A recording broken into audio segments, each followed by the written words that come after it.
Meus irmãos, paz do Senhor, estamos de volta hoje nesse vídeo para estudar a nossa sexta lição da nossa revista de jovem, onde estamos estudando, contextualizando o livro do profeta Daniel, a vida do profeta Daniel, o ministério, os sonhos, as visões do profeta Daniel e seus amigos, envolvendo todo o contexto envolvido ali do cativeiro na Babilônia.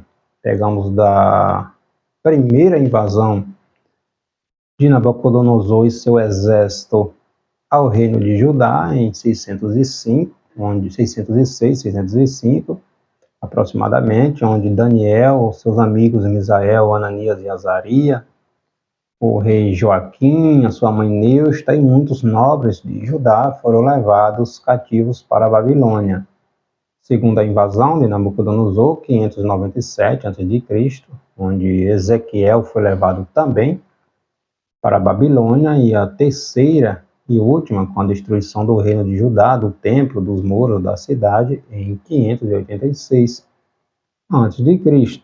Hoje vamos estudar a nossa sexta lição, que tem como título Coragem para enfrentar a fornalha ardente.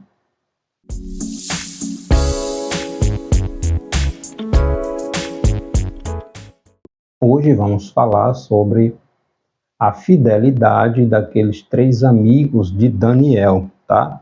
Misael, Ananias e Azarias, seus nomes babilônicos, Sadraque, Mesaque e Abidnego, tá? Então, os jovens hebreus literalmente tiveram que provar sua verdadeira fé em Deus, ou seja, tiveram uma verdadeira prova de fogo.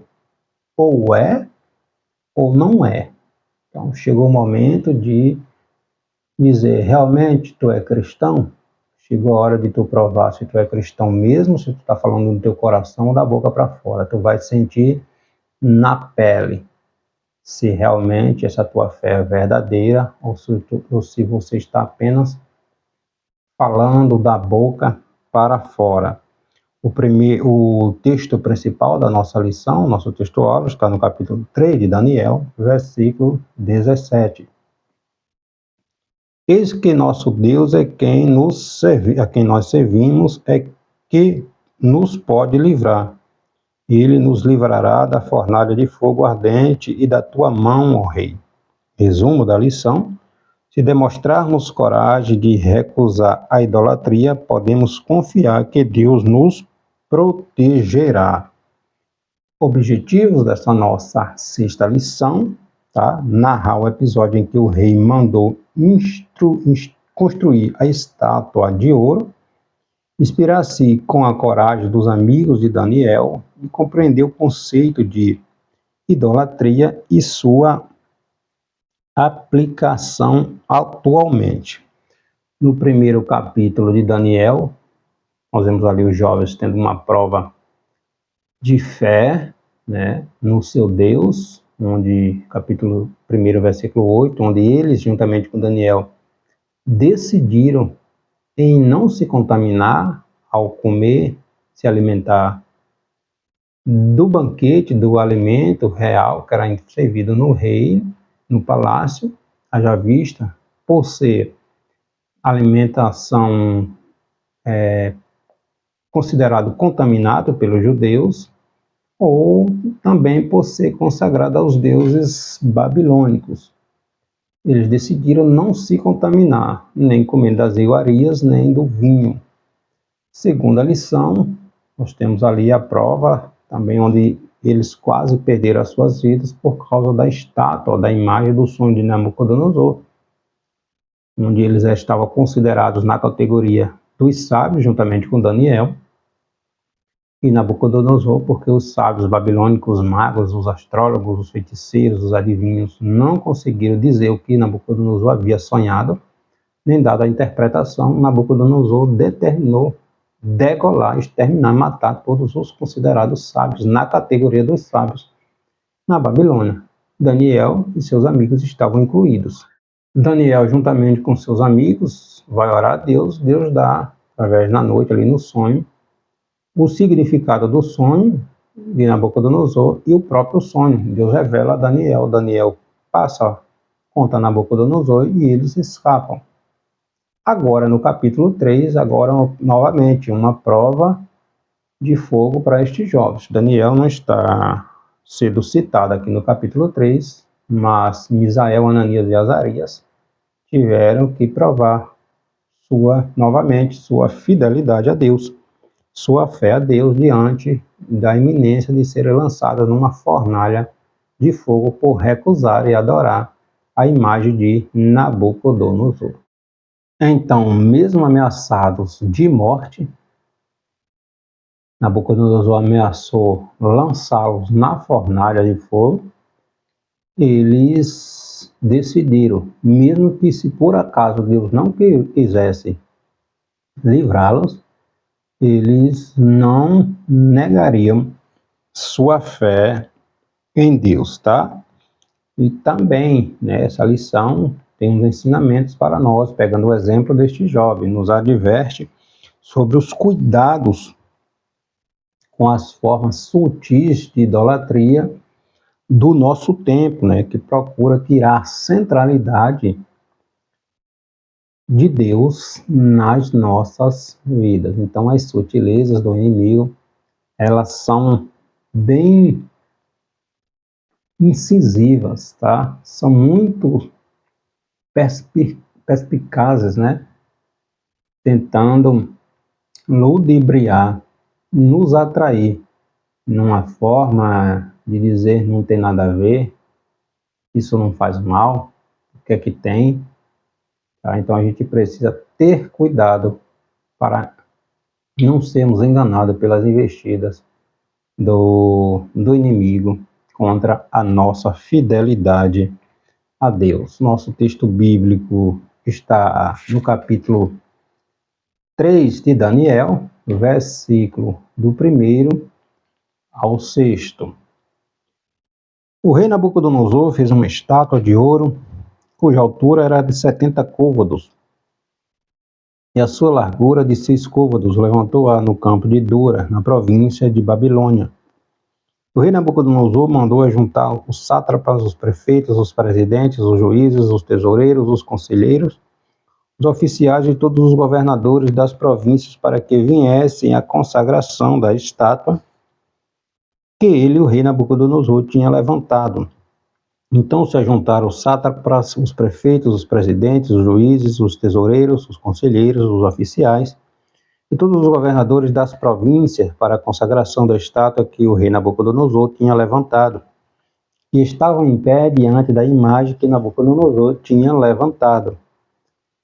E o arauto apregoava em alta voz: ordena-se a vós, ó povos, nações e gente de todas as línguas, quando ouvides o som da buzina, do pífaro, da harpa, do sambuca, do saltério, da gaita de foles e de toda sorte de música, vos prostrareis e adorareis a imagem de ouro que o rei Nabucodonosor tem levantado. E qualquer que não prostrar e não a adorar, será na mesma hora lançado dentro do forno de fogo ardente, ou seja, sem exceção. Todos, sem exceção, ao ouvir o som da música, dos instrumentos musicais, precisariam dobrar-se em reverência àquela imagem grandiosa que Nabucodonosor tinha mandado construir. Tá? Primeiro tópico da nossa lição: o rei totalitário manda construir uma estátua de ouro, e o endeusamento do rei em busca de adoração, ausência de Daniel. Então, ao longo da história, né, nós temos visto, estudado, aprendido, e no nosso tempo não é diferente, de homens que tentaram ou tentam assumir posição de deuses. Posição de deuses em busca de glória, em busca de reverência, que alguém o reverencie em busca de adoração, em busca de ser o centro dos holofotes, o centro da atenção. Em nosso tempo não é diferente. O homem ele tem se colocado no lugar de Deus, ou tentado se colocar no lugar de Deus, algo que o que ocasionou a queda de Lúcifer foi tentar ser igual a Deus, semelhante a Deus. E ninguém é igual a Deus. O homem hoje é o chamado antropocentrismo, o homem no centro de tudo, o homem como razão de tudo, não é diferente, que nós temos presenciado, vivido, estudado na nossa cultura, né? O homem tem se colocado no centro e tem desprezado o seu Criador.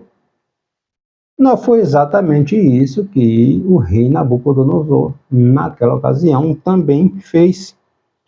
Ele mandou construir no campo ali de Dura, ali na Babilônia, uma estátua de ouro com mais de 27 metros de altura. E, pasme, exigindo que todos, tanto babilônico, caldeu, como estrangeiro que morava na Babilônia, viesse reverenciar, adorar, prestar adoração àquela suntuosa imagem, tá? A Bíblia, ela não menciona de quem era a imagem, tá? Se de Nabucodonosor mesmo, ou se de alguma de suas divindades. Alguns estudiosos, alguns teólogos, eles falaram que possivelmente fossem, alguns falam que fosse a imagem principal do deus Marduk, né? O deus babilônico, também chamado de Bel-Merodach, o deus principal ali da Babilônia. Outros atribuem que fosse a imagem do próprio rei Nabucodonosor. A partir do sonho, da interpretação lá do capítulo 2, da imagem da cabeça de ouro, né, que Daniel interpretou ali, que simbolizava o reino babilônico, Nabucodonosor. Talvez Nabucodonosor tenha se engrandecido com este sonho, já que ele era a cabeça de ouro, e tenha feito esta grandiosa imagem, e exigindo que seus súditos, que cada povo ali na Babilônia, viesse reverenciar, adorar aquela imagem. Seja como for, né, nós vemos aqui um ato de extrema adoração, autoexaltação, na verdade, e demonstração de poder, tá? Então, muitas vezes a religião se torna somente um pretexto para alguém esconder os seus desejos de ser notado, de ser aplaudido, né, de ser usado para fins egoístas, né, se aproveitando para exigir, para que os outros vejam e venham aplaudi-lo, venham exaltá-lo, tá? E isso se torna um grande perigo, tá? Então o rei mandou convocar todas as autoridades do seu reino para que estes comparecessem à cerimônia de consagração da imagem, né? E a ordem era que todos comparecessem, tá? Passou mais do que ser um convite, se tornou uma ordem que todos comparecessem, inclusive os jovens, Misael, Ananias e Azarias, que eram administradores, né, das províncias, de algumas das províncias, além do território babilônico, tá? Então, além da presença, todos deveriam se prostrar em adoração diante da suntuosa imagem, né? Assim que os instrumentos musicais fossem tocados. Então, era um ídolo que deveria ser reverenciado por todos os súditos, tá? Tanto que a palavra adorar, do hebraico Shagard, é mencionada diversas vezes aqui no livro de Daniel, nessa referência. Então, a punição para o descumprimento desta ordem de reverenciar aquela imagem era a pena de morte. Imagine, ninguém escaparia se não se prostrasse seria degolado, seria executado, seria lançado numa fornalha de fogo, né? Dado mesmo levado à morte. Então, todos teriam que adorar, tá? Então, assim que os instrumentos musicais foram tocados, todos foram se inclinando, foram se prostrando, foram se humilhando, foram adorando aquela imagem que o rei havia levantado. Só que existe ali 3 jovens.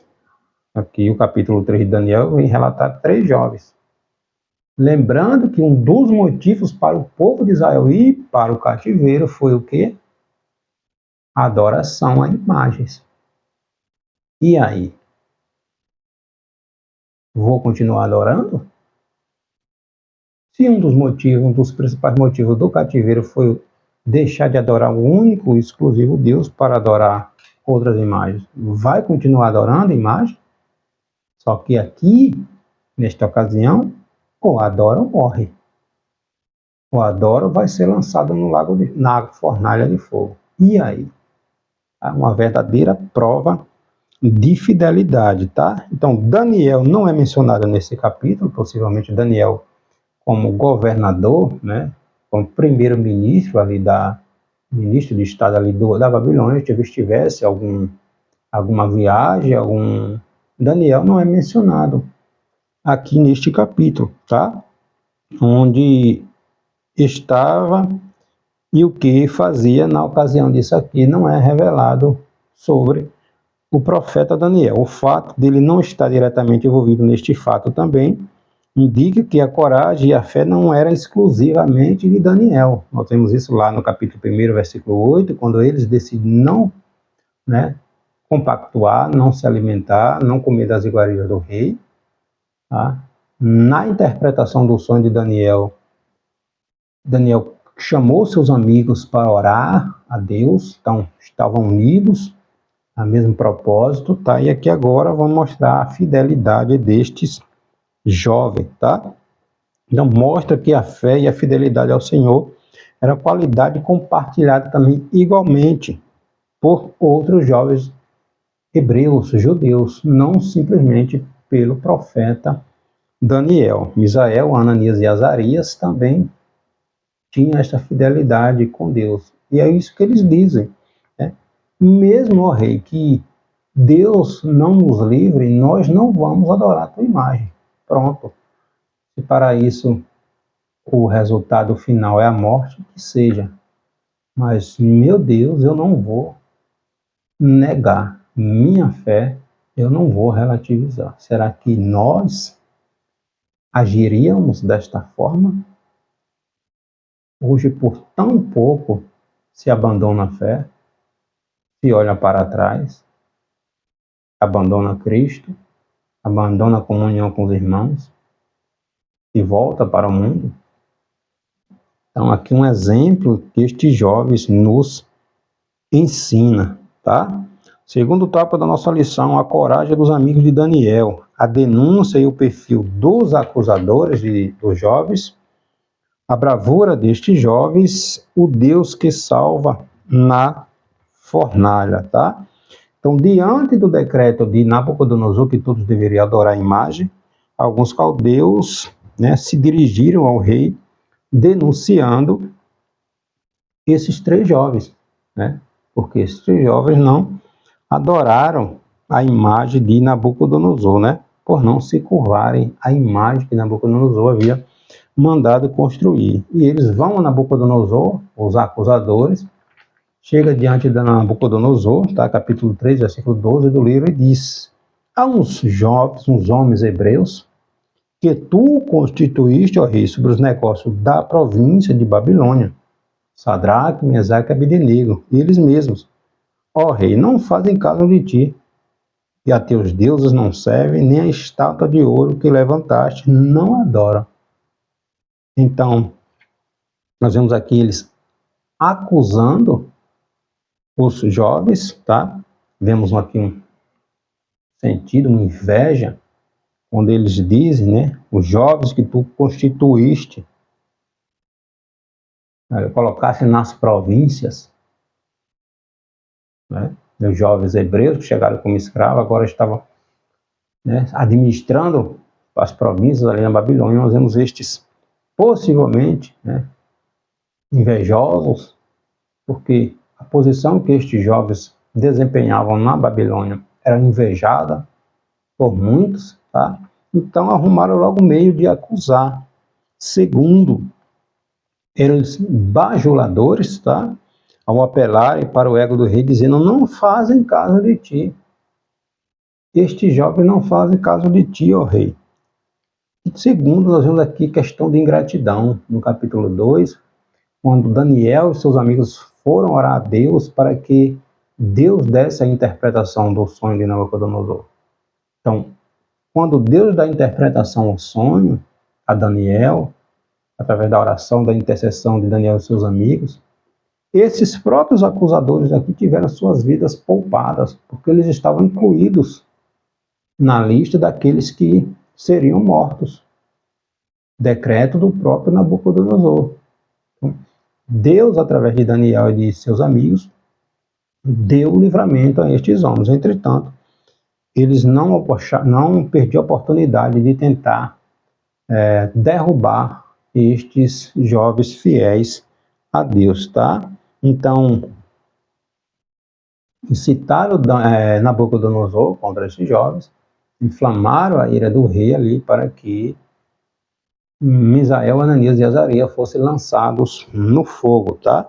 Então, tomado de fúria, Nabucodonosor manda chamar os 3 jovens e lhe dá o último recado, o ultimato, tá? Se adorasse a estátua, eles estariam livres. Se não adorassem, né, seriam lançados imediatamente na fornalha de fogo. Ainda mandou aquecer 7 vezes mais. Aí o orgulho, né, a vaidade de Nabucodonosor, né, se envaidece, e ele ainda diz: quem é o Deus que vos livrará das minhas mãos? Aí é que está o problema. Mexeu com Deus. Mexeu com o servo de Deus fiel e ainda desacreditou do Deus verdadeiro. E quem é o Deus que poderá livrar da minha mão? O rei Senaqueribe também falou isso, né, no tempo lá do rei Ezequias. E quem é esse Deus que acha que vai te livrar? Ó Ezequias. No tempo ali do profeta Isaías, tal. Por acaso esse teu Deus livrou os outros reinos das minhas mãos? Os deuses dessas nações livraram estes povos das minhas mãos? Não livraram não. Da mesma forma esse Deus teu aí. Quem é esse teu Deus que tu confia? Tu acha que ele vai te livrar das minhas mãos? Assim como os deuses dessas outras nações não conseguiram livrar essas nações das minhas mãos. Então, confrontou o Deus verdadeiro. E com Deus não se brinca, tá? E com Deus não se brinca. Então, os 3 jovens afirmaram que se eles fossem lançados na fornalha de fogo, Deus o livraria. Mas, se por acaso Deus não livrasse, mesmo assim eles não iriam adorar a imagem de Nabucodonosor, tá? E não adoraram mesmo, tá? Então, mesmo que pessoas mais influentes tivessem se prostrados, né, adorado aquela multidão, eles ficaram intactos. E se todos teriam que comparecer, a maioria, né, esmagadora, que tiveram que adorar. Judeu, não judeu, estava ali na Babilônia, se prostraram. E um dos motivos para ir para o cativeiro foi justamente isso. Se prostrar a outros deuses. Tá? Então, Misael, Ananias e Azarias preferiram serem lançados no fogo, morrer. Mas o Deus deles, eles não negariam, não venderiam, não trocariam a sua fé, tá? Preferiram morrer, a ceder ao pecado. Nabucodonosor mandou aquecer a fornalha 7 vezes mais e determinou que os moços fossem lançados e jogados dentro dela, tá? E quando eles foram lançados, o aquecimento estava tão grande que aqueles que o lançaram foram queimados pelo fogo, né? Aqueles que lançaram os 3 jovens acabaram morrendo por causa da temperatura de tão aquecida que estava. Entretanto, quando aqueles 3 jovens caem dentro da fornalha de fogo, Nabucodonosor fica admirado, pasmado, porque nada acontece com aqueles jovens. Um milagre acontece. Então o próprio rei percebeu que eles não estavam sós, mas havia um 4º homem no meio deles, com uma aparência de anjo, com uma aparência divina. O próprio Nabucodonosor descreve isso, tá? Aí o rei observa que eles estão vivos, caminhando livremente no meio do fogo. O fogo queimou as cordas que eles estavam amarrados, mas nada aconteceu com eles. Roupa não queimou, cabelo não queimou, não tinha cheiro de queimado. Estavam passeando, caminhando, conversando no meio do fogo. Glória a Deus, tá?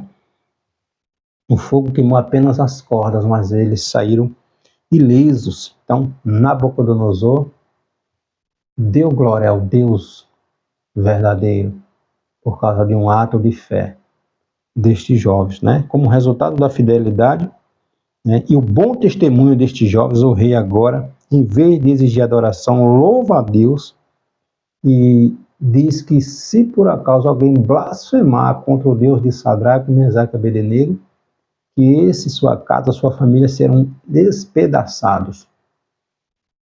Então, quando o crente ele é fiel a Deus, o Senhor luta por estes, né? Deus honra aqueles que honram a Deus. Deus cuida daqueles que não negam a sua fé. Então, este ato de atitude, que foi um ato de fé verdadeira, porque não foi fácil o que estes jovens passaram, mas o ato de fé destes jovens levaram o rei, a potência da época, a reconhecer que não há Deus como o Deus de Misael, Ananias e Azarias, não há Deus como o Deus de Sadraque, Mesaque e Abdinego. Para nós finalizarmos, o terceiro tópico da nossa lição, idolatrias e fornalhas no presente. No tempo presente, o pecado da idolatria, tipos de idolatria, as novas fornalhas. Então, tanto no Antigo quanto no Novo Testamento, né, a palavra de Deus nos adverte enfaticamente a respeito da idolatria, a respeito do adorar. O que é que tem se colocado, que nós temos colocado na nossa vida, que está tomando o lugar de Deus na nossa vida. Cuidado, né? Em Êxodo capítulo 20, versículo 3, está lá dizendo a respeito do grave problema da idolatria. Deus falando ao povo através de Moisés: não terás outro Deus além de mim, não fará para tu imagem nenhuma, nem do que tu vê no céu, nem que tu vê na terra, nem que tu vê debaixo da terra, nem que tu vê no mar. Não fará imagem de nada, nem de ninguém, não se prostrará a isso. Não há Deus fora de mim, tá? Então a adoração ao ídolo, uma imagem ou qualquer coisa, seja considerada falso, Deus é objeto, e o objeto de adoração se torna uma rebelião contra Deus. Por essa razão, os jovens hebreus se negaram a atender a ordem do rei, tá?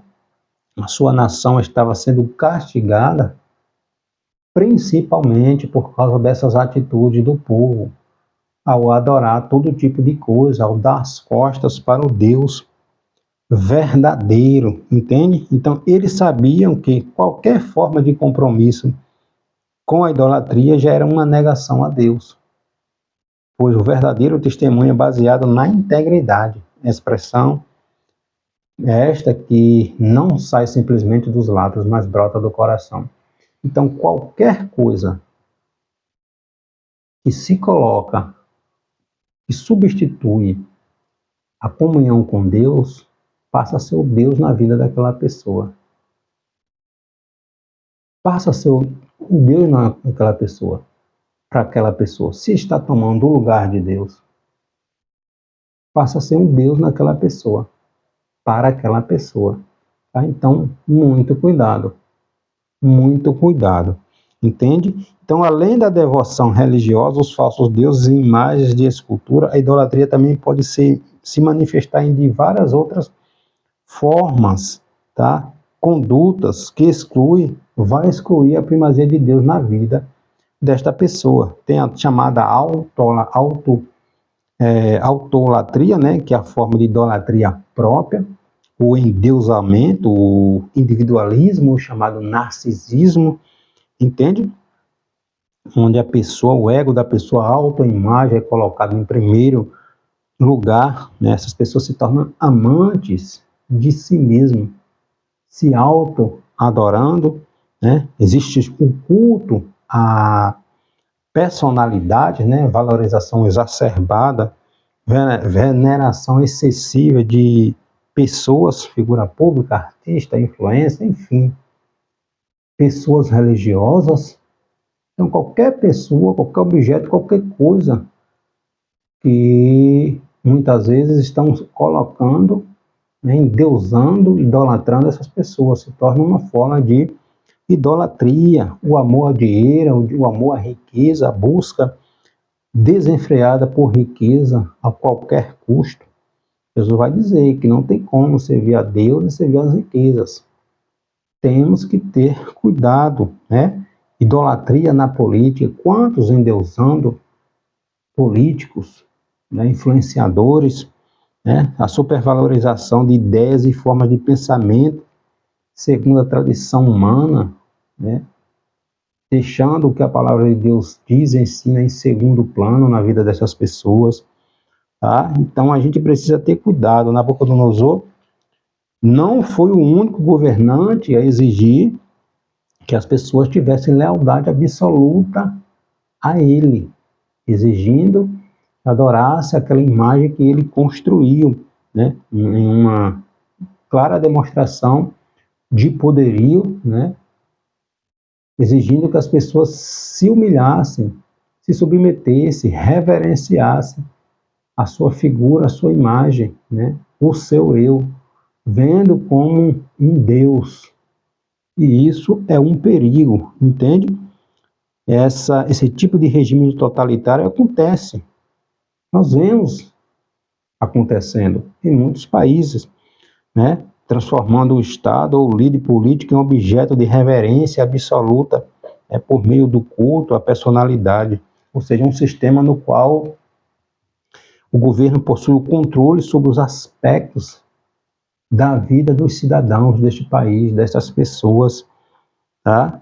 Não há espaço para oposição política, para o individualismo, para a crítica. Se alguém critica, essa pessoa é silenciada. Então, nós temos visto isso em muitas culturas, em muitos países, tá? A oposição, né? A lei da mordaça, não se pode criticar, não se pode falar. As pessoas exigem que as pessoas respeitem, obedeçam, sem questionar, tá? Então, principalmente em nossa cultura ocidental, nós temos visto os cristãos estão sendo empurrados de formas, né, atualizadas nessas chamadas fornalhas que têm tentado silenciar a voz do povo de Deus, tá? Elas não queimam o corpo, mas tentam destruir a nossa fé, a nossa espiritualidade, a nossa convicção cristã, né, daqueles que servem a Deus, daqueles que servem as Escrituras. Daí essa ênfase exacerbada em descaracterizar a palavra de Deus, em desacreditar a palavra de Deus, em tirar a palavra de Deus dos órgãos públicos, né, da vida das pessoas. É isso que nós temos visto, temos presenciado, tá? Então, pensamentos totalitários procuram jogar os cristãos na chamada morte da cultura, né? Na cultura, né? Caso não adoremos, não reverenciemos, não prestigiemos seus deuses, seus ídolos, tá? Então, as fornalhas são novas, mas a estratégia continua sendo antiga, né? Que é tentar minar a nossa fé. Os jovens estavam na Babilônia, mas a Babilônia não entraram dentro deles. Desde o primeiro momento que eles chegaram na Babilônia, eles decidiram não contaminar e tiveram uma prova de fogo. Ou seja, ou tu adora, ou tu se humilha, ou tu reverencia, ou tu se inclina diante da imagem, ou tu vai ser jogado no fogo. Eles decidiram ser jogados no fogo. E quem é que estava lá no fogo com eles? Deus. O que é que aprendemos? Muitas vezes Deus não nos tira da fornalha, não nos tira do deserto, não nos tira do meio dos espinhos.